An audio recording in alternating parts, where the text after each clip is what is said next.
the boys and I were on a walk yesterday. We actually walked to go get their lunch picked up that the school is providing for them, which I think is really cool. And anyway, when we were walking back, it was kind of breezy, but not like Kansas windy. It can get really disgusting here.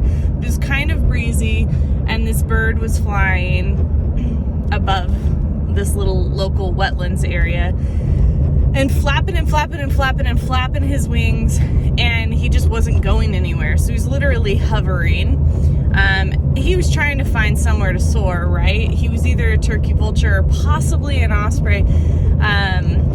I should be better at identifying my birds, but anyway, it was a long ways away. I'm going to make that my excuse. But he was flapping his wings, couldn't find the thermal, couldn't get going, and he was just hovering there in air, and it was beautiful and amazing and so cool. But also it kind of reminded me of how I feel in life right now, with all of this coronavirus and stay-at-home order.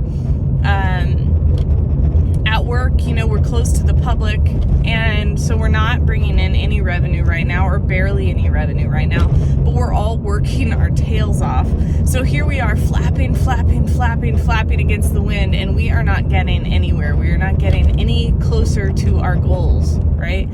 And I'm sure some of you feel the same way. Maybe you're at home with your kids and you're just flapping your wings, and you are not getting anywhere except for beating your head against the wall, right? So I don't know. I was just thinking, like, that probably happens to us in life. It probably happens to birds way more than we ever perceive, where we're just kind of hovering. We're just there. Now, what wasn't happening is the part that we can't see. This bird wasn't crashing. He wasn't sitting on the ground getting eaten by a predator.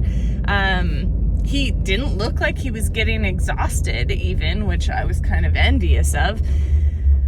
But we sometimes get to points in our lives where we're just hovering.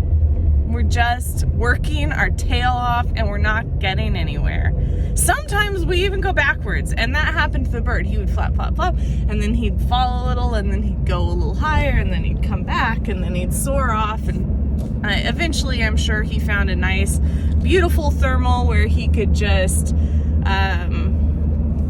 sit, soar, and relax. And I believe that will happen for you. Just keep flapping,